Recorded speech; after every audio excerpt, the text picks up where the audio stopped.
तो दोस्तों नमस्कार, जॉब्स एंड स्कॉलरशिप्स स्टेशन में आपका स्वागत है। आज का जो रोजगार है वो है बनारस हिंदू यूनिवर्सिटी का।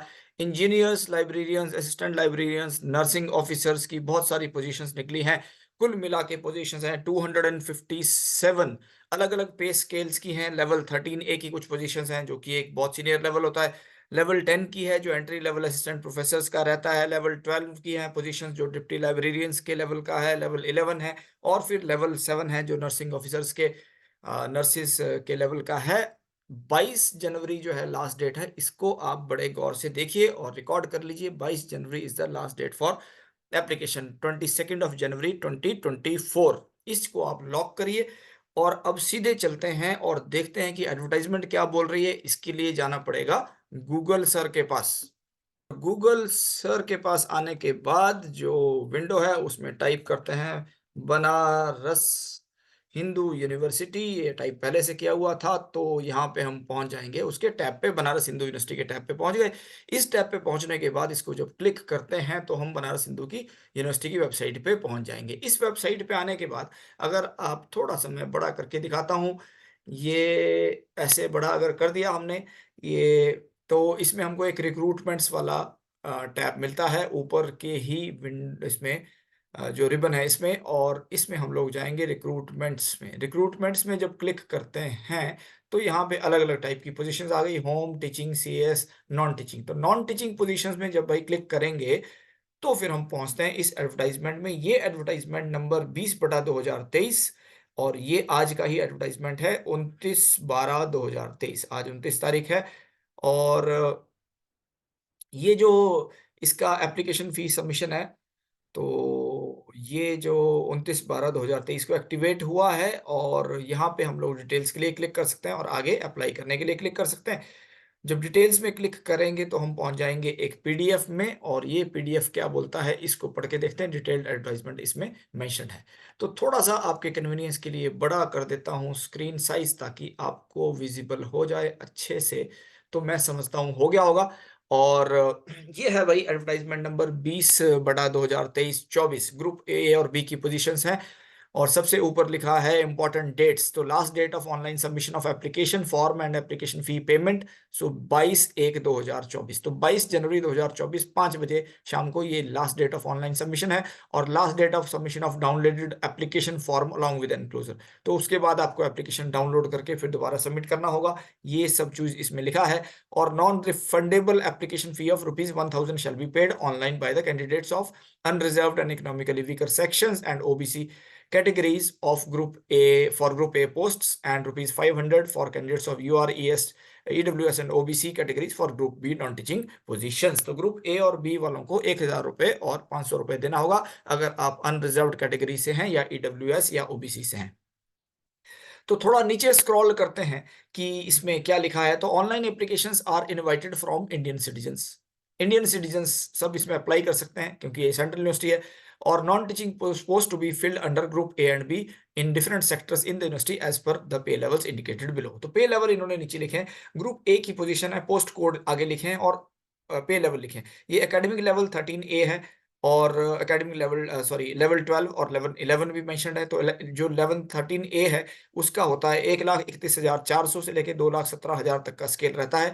सिमिलरली लेवल 12 का थोड़ा कम रहता है 78,800 से लेके और 2,99,200 तक चलता है। और लेवल 11 का जो स्केल है दैट 67,700 से 2,08,700 तक चलता है।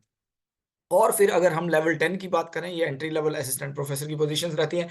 ये 57,700 से लेके 1,82,400 तक का स्केल रहता है। लेवल 10 थोड़ा सा इसमें से नीचे होता है क्योंकि एकेडमिक लेवल थोड़ा ऊपर रहता है। तो ये 56,100 से 1,77,500 तक चलता है। That is the L and A L का डिफरेंस है। ये एकेडमिक लेवल थोड़ा सा ऊपर रहता है। देन लेवल 7 जो है दैट इज 44,900 टू 1,42,400। तो भाई नीचे जो भी पोजीशंस दी हैं जिस भी पोस्ट कोड के सामने, उस पोस्ट कोड को देखते हुए वो लेवल डिसाइड होंगे। मैट्रिक्स दिया है कि रिजर्वेशन मैट्रिक्स क्या रहेगा। तो सबसे पहले है university works department electric and water supply services. इसमें एग्जीक्यूटिव इंजीनियर की पोजीशन है। इलेक्ट्रिकल एंड मैकेनिकल इंजीनियर की एक अनरिजर्व्ड की पोजीशन है, एक ओबीसी की। फिर एग्जीक्यूटिव इंजीनियर सिविल की पोजीशन है, एक अनरिजर्व्ड की पोजीशन है। फिर कंप्यूटर सेंटर में जो पोजीशंस है वो एक सिस्टम्स इंजीनियर की है और एक जूनियर मेंटेनेंस इंजीनियर या नेटवर्किंग इंजीनियर की पोजीशन है। तो एक पोस्ट है सिस्टम इंजीनियर की और एक पोस्ट ओबीसी की जो है वो मेंटेनेंस इंजीनियर की है, junior maintenance engineer. Deputy librarian की एक पोजीशन है और असिस्टेंट लाइब्रेरियन की 2 पोजीशंस हैं, तो रिजर्वेशन के हिसाब से आप चेक कर सकते हैं। ठीक उसी प्रकार से जो ये सुंदरलाल हॉस्पिटल है और इसमें हमारे पास चीफ नर्सिंग ऑफिसर की एक पोजीशन है, नर्सिंग सुपरिटेंडेंट की 2 पोजीशंस हैं, मेडिकल ऑफिसर की 9 पोजीशंस हैं, नर्सिंग ऑफिसर फीमेल 70 पोजीशन है, 70 पोजीशन नर्सिस की हैं और नर्सिंग ऑफिसर मेल की 19 पोजीशंस हैं। तो कुल मिला के बहुत सारी पोजीशंस हैं, टोटल 257 है अगर हम लोग इनको काउंट करते हैं। तो भई ये देखिए और इसके बाद अगर हम लोग आगे चलेंगे तो नीचे इसमें मेंशन्ड है कि पोजीशंस क्या हैं और उसकी एसेंशियल क्वालिफिकेशंस क्या हैं, ये बड़ा इंपॉर्टेंट चीज़ है। तो executive engineer electrical and mechanical engineering की लेवल 11 की जो पोजीशन है, उसमें जो एलिजिबिलिटी लिखी है that is the first class bachelor degree in electrical और mechanical engineering from a recognised university और इंस्टीट्यूट। और फिर उसमें लिखा है मिनिमम एक्सपीरियंस ऑफ 8 इयर्स, तो यानी कि आपके पास बैचलर डिग्री के बाद 8 इयर्स का एक्सपीरियंस होना चाहिए या फिर 5 साल का एक्सपीरियंस हो एज असिस्टेंट एग्जीक्यूटिव इंजीनियर और above.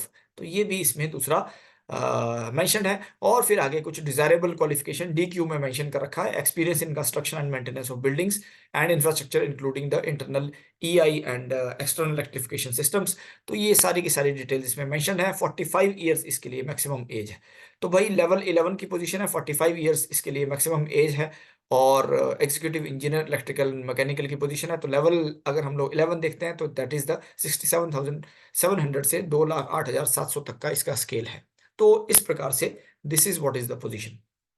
Now the next is level 11 की पोजीशन है, फिर दोबारा सिविल इंजीनियरिंग की पोजीशन है। इसमें जो first class bachelor's degree in civil engineering आपको चाहिए और या फिर 5 years experience as assistant executive engineer और अबव। डिजायरेबल क्वालिफिकेशन है इसमें experience in construction of projects of the multi storey buildings and having the experience of planning and estimation and measurement and tendering. तो ये सारे हैं और इसके लिए भी 45 इयर्स ही मैक्सिमम एज है। लेवल 11 की भी यही ये भी 11 की पोजीशन है। उसके बाद नेक्स्ट पोजीशन आती है सिस्टम्स इंजीनियर की। तो सिस्टम इंजीनियर के लिए एसेंशियल क्वालिफिकेशन है BE BTech in computer science and engineering या इलेक्ट्रॉनिक इंजीनियरिंग या फिर MSc computer science MCA with 7 years of experience. तो ये सारे के सारे इसमें क्वालिफिकेशन लिखी है। 50 साल इसके लिए मैक्सिमम एज लिखी है और ये लेवल 12 की पोजीशन है। तो लेवल 12 अगर हम लोग देखते हैं so that is the 78,800 to 2,09,200 ये इसका स्केल है जो मेंशन किया है। So that is how it is there the systems engineer. फिर जो लेवल 10 की पोजीशन है junior maintenance engineer and networking engineer, उसके लिए BE BTech in electronics and communication engineering computer science and engineering 5 साल का एक्सपीरियंस होना चाहिए of computer network administration and computer hardware including massive UPS system and centralised air conditioning. 40 years age limit है, maximum level 10 की position है। Deputy librarian की position है जो एकेडमिक लेवल 13A है, ये एसोसिएट प्रोफेसर का लेवल रहता है यूनिवर्सिटीज में।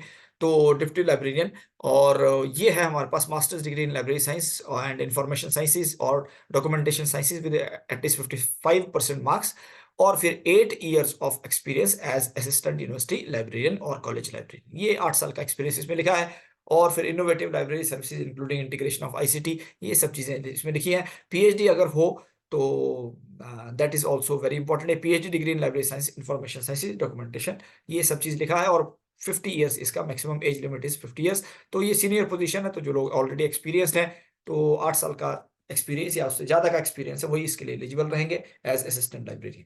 तो असिस्टेंट लाइब्रेरियन जो हमारे पास एंट्री लेवल है वो एकेडमिक लेवल 10 है, जिसमें कि masters degree in library science information science और डॉक्यूमेंटेशन साइंसेज और फिर कंसिस्टेंटली गुड एकेडमिक रिकॉर्ड, ये सारा का सारा इसमें डिटेल्स मेंशन है। तो एंट्री लेवल के लिए हमारे पास जो नेशनल एलिजिबिलिटी टेस्ट है ये भी होना चाहिए और यूजीसी सीएसआईआर से यूजीसी का जो एंट्री लेवल टेस्ट है नेट का ये भी इसमें रहना चाहिए। अगर कहीं पे एग्जाम्पशन होगा तो जो नियम कानून एप्लीकेबल होंगे 2009 के तो उनके हिसाब से रिलैक्सेशंस होंगी उन लोगों के लिए जिन्होंने पीएचडी 2009 से पहले करी होगी, ऐसी कंडीशंस हैं। इसको आप डिटेल में देख सकते हैं और पढ़ सकते हैं, लेकिन एंट्री लेवल एकेडमिक लेवल 10 की पोजीशंस इसमें हैं। फिर लेवल 12 की जो पोजीशन है तो ये हमारे पास जो नर्सिंग चीफ नर्सिंग ऑफिसर की है लेवल 12 की पोजीशन और MSc nursing with minimum 18 years of experience 5 years of in teaching and administration from recognised nursing college.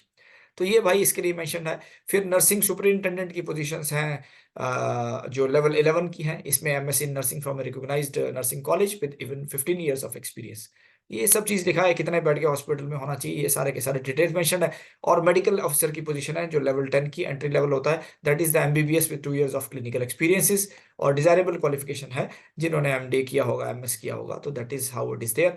और फिर जो हमारे पास नर्सिंग ऑफिसर्स की पोजीशन है, लेवल 7 की position, so BSc in nursing regular course, BSc nursing from recognised university, और the post basic nursing from the recognised universities. ये सारा का सारा इसमें मेंशन है।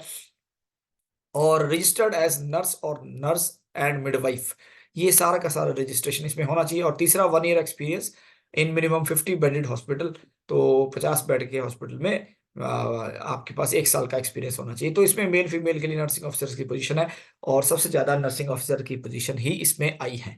अब इसके लिए कुछ जनरल इंस्ट्रक्शंस हैं जो लिखा है कि भाई online mode of application submission is essential, and the applicants shall first register in the recruitment and assessment cell portal of the BHU website, और उसके बाद फिर वो अपना इलेक्ट्रॉनिक एप्लीकेशन ऑनलाइन फिल कर पाएंगे। अलग अलग application, separate application shall be submitted for different post, अगर कोई एक से ज्यादा पोस्ट के लिए अप्लाई करेगा तो सेपरेट एप्लीकेशन लगेंगी। और digital passport size photograph signature JPG not exceeding 50 केबी, ये पूरा डिटेल लिखा है, इसको आप पढ़ सकते हैं। तो सारी चीजें इसमें मेंशन है, और बार बार सब चीजें जो आती हैं, the eligibility of the candidates will be determined on the last date, यानी कि 22 जनवरी तक आपकी एलिजिबिलिटी, 22 जनवरी तक आपकी एज, 22 जनवरी तक आपकी क्वालिफिकेशन, ये सब जो कट ऑफ डेट है 22 जनवरी तक ही माना जाएगा, 22 जनवरी 2024। तो ये भाई साहब इसमें है, और जो भी लोग इसके लिए इंटरेस्टेड हैं वो इसमें डेफिनेटली अप्लाई करें।